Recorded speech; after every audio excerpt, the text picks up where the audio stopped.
حاضرین مجلس الدروس المہمہ لعامت الامہ کا سلسلہ جاری ہے۔ ہم لوگ کل سورۃ الکوثر میں داخل ہو چکے تھے، جس میں ہم نے یہ پڑھا کہ پیارے نبی صلی اللہ علیہ وسلم کو اللہ تبارک و تعالی نے حوض کوثر عطا کیا، اور اس کے ساتھ ساتھ اللہ نے بے شمار نعمتوں کو عطا فرمایا، پیاری بیوی عطا فرمایا، پیارے صحابہ عطا فرمایا، ایسی عزت عطا فرمایا کہ اس طرح کی عزت قیامت تک کسی اور کو ملنے والی نہیں ہے۔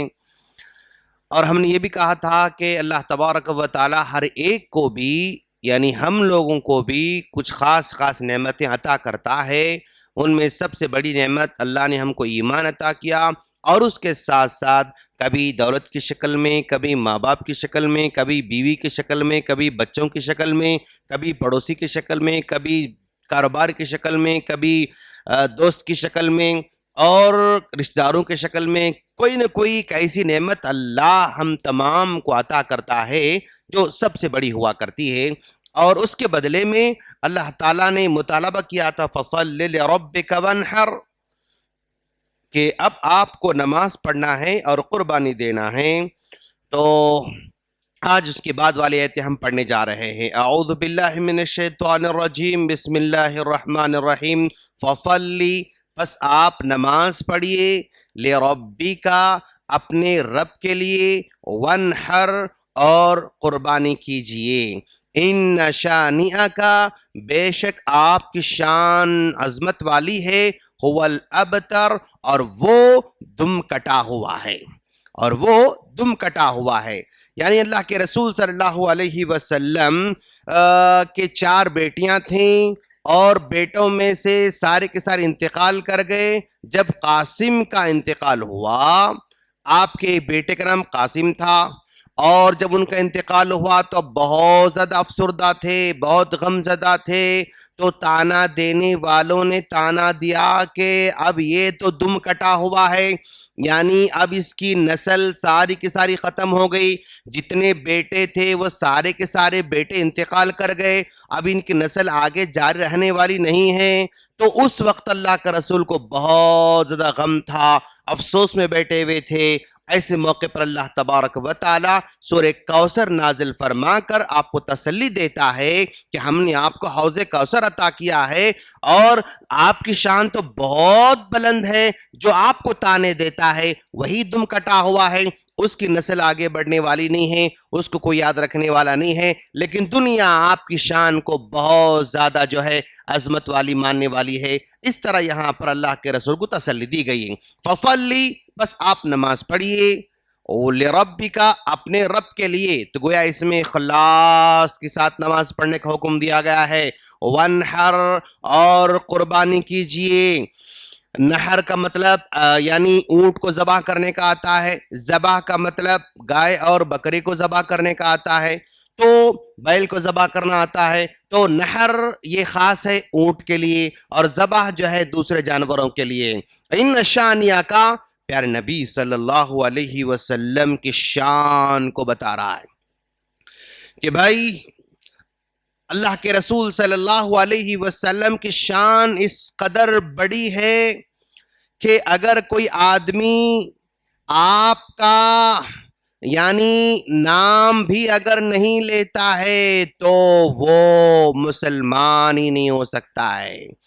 لا الہ الا اللہ محمد الرسول اللہ کلمے کا جز بنا دیا اللہ کے رسول صلی اللہ علیہ وسلم کے نام کو، کہ اگر تم اس نام کو لوگے تو ہی تم مسلمان ہو سکتے ہو، اگر اس نام کو لینے سے انکار کرو گے تو پھر یعنی تم مسلمان بھی نہیں ہو سکتے۔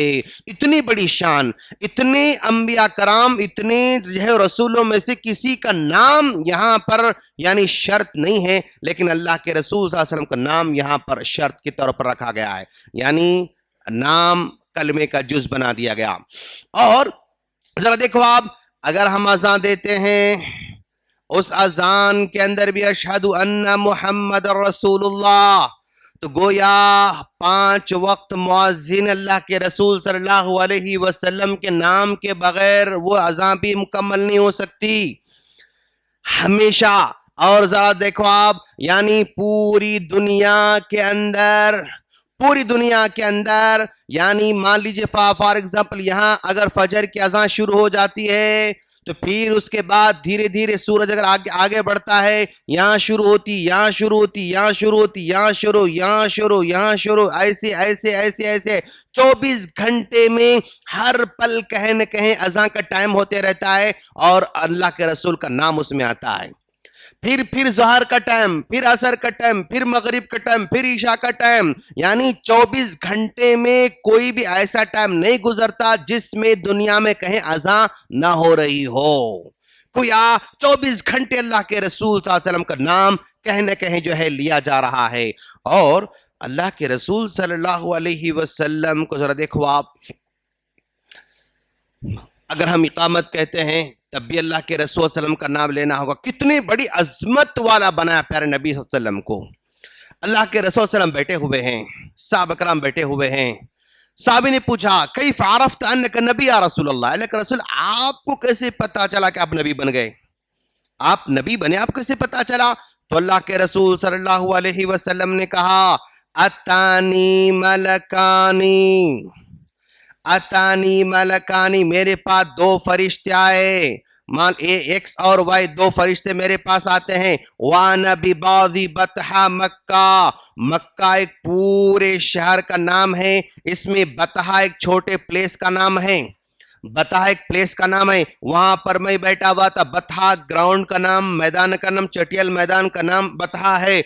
2 فرشتے میرے پاس آتے ہیں اور ایک فرشتہ میرے پاس قریب میں آتا ہے اور دوسرا فرشتہ والآخر بین السماء والارض، زمین و آسمان کے درمیان میں کھڑا ہوا ہے۔ ایک فرشتہ میرے پاس آیا، دوسرا فرشتہ زمین و آسمان کے درمیان میں کھڑا ہوا ہے۔ یہ کہتا ہے، یہ اسے کہتا ہے کہ ہوا ہم جس کے پاس آئے ہوئے کیا وہی ہے؟ یہ کہتا ہے نام ہوا، جی ہاں یہ وہی ہے جس کے پاس ہم آئے ہوئے ہیں۔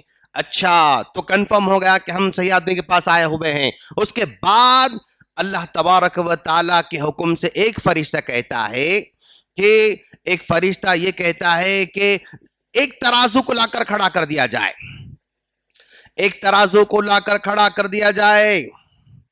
چنانچہ ایک ترازو کو لایا گیا اور اس ترازو کو لا کر کرنے کے بعد وہ فرشتہ حکم دیتا ہے، یہ بیچ والا فرشتہ حکم دیتا ہے یہاں کے فرشتے کو زنہ برجل، ایک پلڑے میں نبی کو رکھا جائے اور ایک پلڑے میں جو ہے امتی کو رکھا جائے۔ فوزنت بہ، ایسی کیا گیا، میں پلڑے میں ہوں اور ایک امتی پلڑے میں ہے۔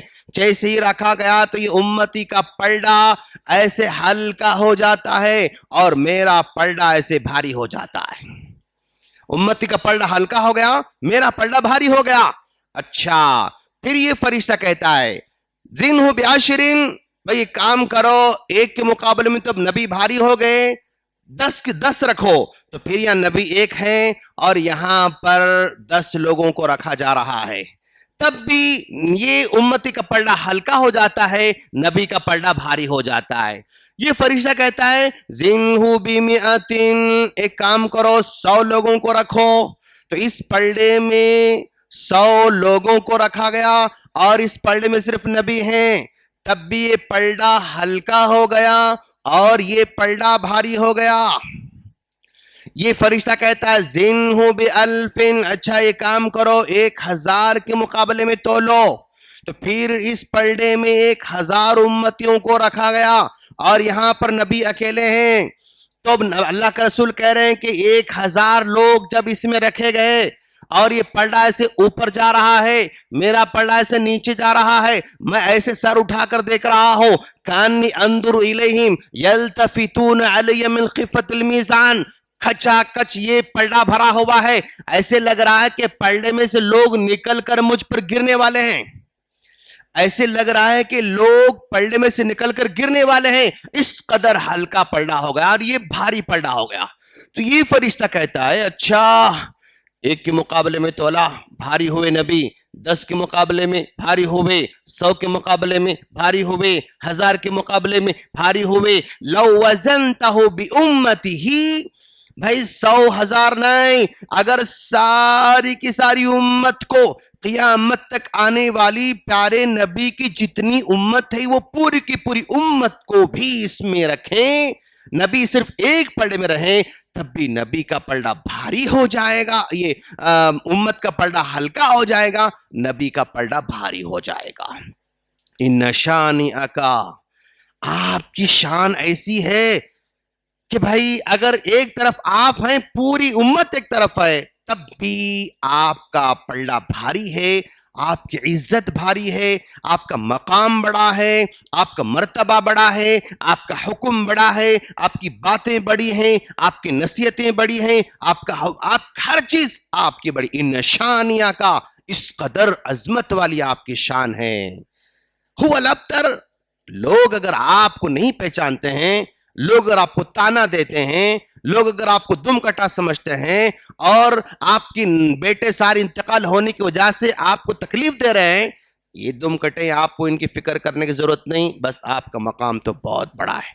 ان شانیک هو الابتر، یہ سورہ کوثر میں اللہ کے رسول صلی اللہ علیہ وسلم کو تسلی دی جا رہی ہے کہ اگر بیٹے انتقال کر جائیں تو آپ کو افسوس کرنے کی ضرورت نہیں، اللہ نے آپ کے مقام کو، مرتبے کو بہت بڑا بنایا ہے۔ تو ٹیک اوے کیا ہے؟ ساری امت ایک طرف ہے، نبی ایک طرف ہیں۔ اچھا، اس ساری امت میں سارے کے سارے علماء بھی آ گئے، سارے کے سارے محدثین بھی آ گئے، سارے کے سارے ائمہ کرام بھی آ گئے، سارے کے سارے صحابہ کرام بھی آ گئے۔ اگر کسی ایک جو ہے ہمارے امام کی بات ایک ہے اور ہمارے نبی کی بات ایک ہے، تو بات کس کی بڑی ہوگی؟ نبی کی بات بڑی ہوگی، اس امام کی بات بڑی نہیں ہو سکتی، امام کی بات قابل قبول نہیں ہو سکتی۔ نبی ایک کہہ رہے ہیں، کوئی امام ایک کہہ رہا ہے، تو ایکسپٹ کس کو کرنا ہے؟ نبی کی کرنا ہے، امام کی نہیں کرنا ہے۔ کیوں؟ ان کا مقام بڑا ہے، ان کا مقام کوئی مطلب نبی کے مقام کچھ مقام نہیں ہے۔ نبی کے اخلاق کے سامنے دوسروں کے اخلاق کوئی مقام نہیں ہو سکتا ہے۔ آپ کا حکم، آپ کا عمل، آپ کا ترن، آپ کی سنت، آپ کی نفل، آپ کے ہر چیز جب نبی کی بات آتی ہے تو امت کی حیثیت اس کے سامنے کچھ بھی نہیں رہ سکتی۔ نبی کا حکم آ جائے، نبی نے ایسا کیا، امام نے ایسا کیا، تو کس کی بات لینا ہے؟ نبی کی بات لینا ہے، امام کی بات کو چھوڑ دینا ہے۔ نبی نے ایسا کیا، صحابہ نے ایسا کیا، تو نبی کی بات لینا ہے، صحابہ کرام کی بات کو چھوڑ دینا ہے۔ تو ان شانیک هو الابتر، آپ کی شان بہت عظمت والی ہے۔ ہم اللہ سے دعا کرتے ہیں اللہ تعالی ہم تمام کو نبی کے مقام کو سمجھنے کی توفیق عطا فرمائے، آمین۔ سبحانک اللہم بحمدک، اشہد ان لا الہ الا انت، استغفرک و اتوب الیک۔ السلام علیکم ورحمۃ اللہ وبرکاتہ۔